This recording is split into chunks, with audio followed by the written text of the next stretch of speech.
guys, welcome back. Welcome to Know Your Game, my podcast. Anyways, since I've already made some Breath of the Wild 2 episodes, why shouldn't I make another episode about the upcoming game again? It did pretty well, so why not? Anyways, if you're a Zelda fan, then there's a pretty big chance that you've played Breath of the Wild and know about the game's weapon durability feature. And yes, if you've guessed it, then well, yeah. This episode's all about weapon durability. Whether it should be in Breath of the Wild 2 or not. Stick around, cause there's some things that I'm pretty sure you don't know. Let's begin. Before we begin, I have to explain what weapon durability is, in case some people don't know. Weapon durability is, in its purest sense, the durability of a weapon, meaning the strength of a weapon. The more durability a weapon has, the more you can use a weapon before it breaks into pieces. Good weapons have a lot of durability, but bad ones have very, very little durability. Zelda's durability mechanic also works like this.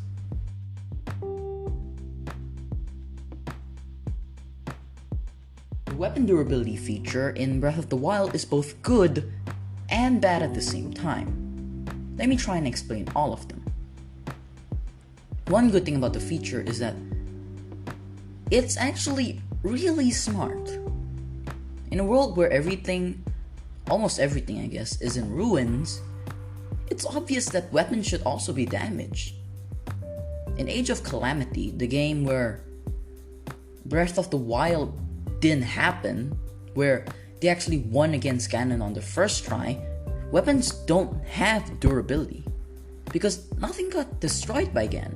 So it is only fitting for a raised world to have a weapon durability feature. At least this is what I think. And besides, the storytelling is much better if it has durability too.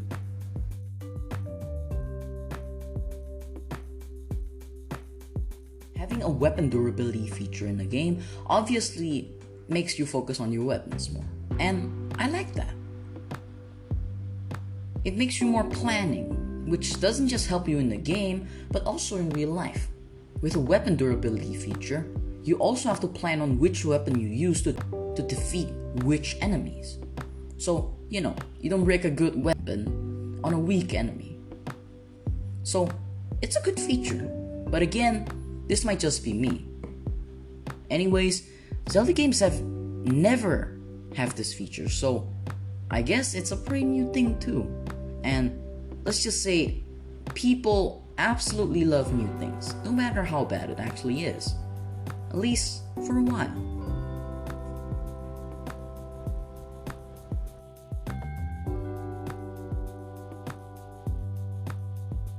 Now the bad things about it. Well, get ready, cause you're in for a ride. Weapon durability is bad for quite a lot of things.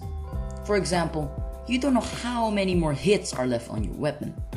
If it's almost broken, it'll tell you. Yes, it'll tell you. But only when it's just around 5 to 1 hits left. What's that supposed to do?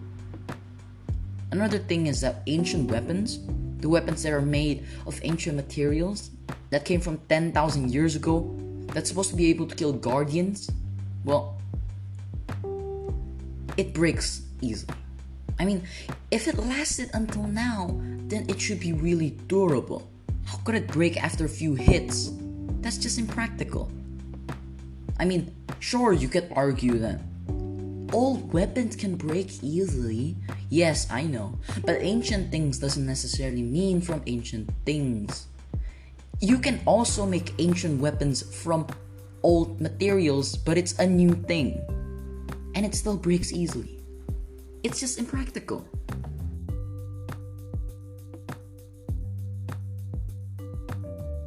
One of the most annoying things in Breath of the Wild is when your Master Sword just breaks. Master Sword can't break, like I said last time. So it was a big shock when it came out damaged in Breath of the Wild number 2 sequel. It just recharges, doesn't break. But why?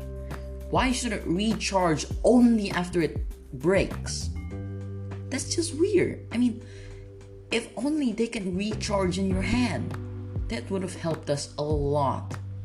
Now let's talk about shields. Shields are good. They can deflect literal beams of laser. And more things too. It can survive intense attacks. But for shield surfing, oh no. It basically shreds any shield. It's just surfing with a shield. Why can't it survive some surfing? Seriously, there's a lot of problem with the feature. I mean, you can use a very good shield, and then when you're shield surfing, it just breaks and you fall flat on your face. Let me tell you one more thing. All of these, yeah, it's not all the problems yet.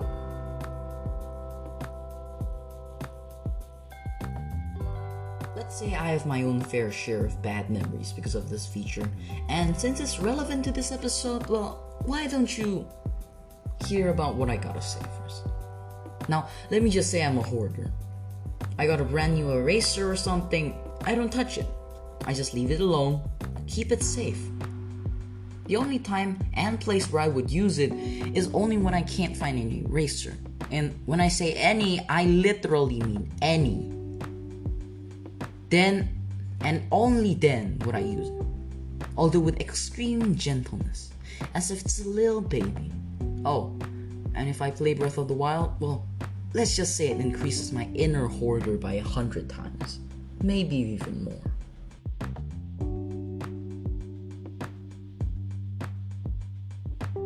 Every weapon I get, protected. Any shield I get, protected.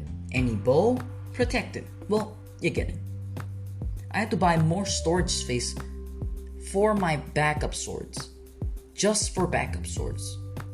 And backup swords for the backup sword. And let's not forget the backup of the backup of the backup sword. Yeah.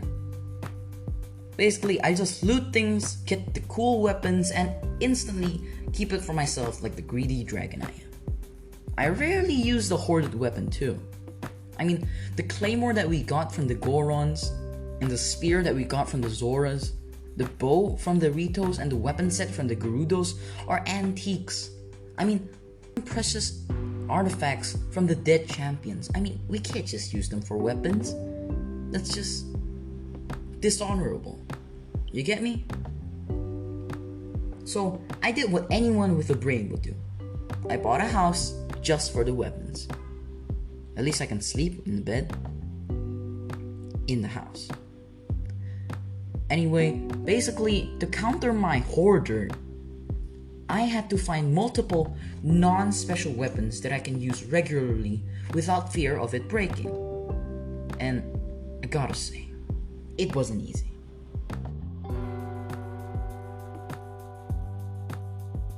Personally, I don't mind the feature. It just takes a couple more minutes to find a reliable weapon that I can use with no fear. So, I want it to be in Breath of the Wild too. It might seem bad the way I say it in the episode, but I really got no problem for it. It's just a minor inconvenience for me. If you think it's a problem, then well, let me advise you to stop. I mean, you got to. Because if you do, you're just letting yourself not see the bigger picture. The game. The game itself is fantastic, and you really shouldn't let an inconvenience spoil a good game. Besides, the feature also adds some realism to the game, and I gotta say, that makes the game much more realistic.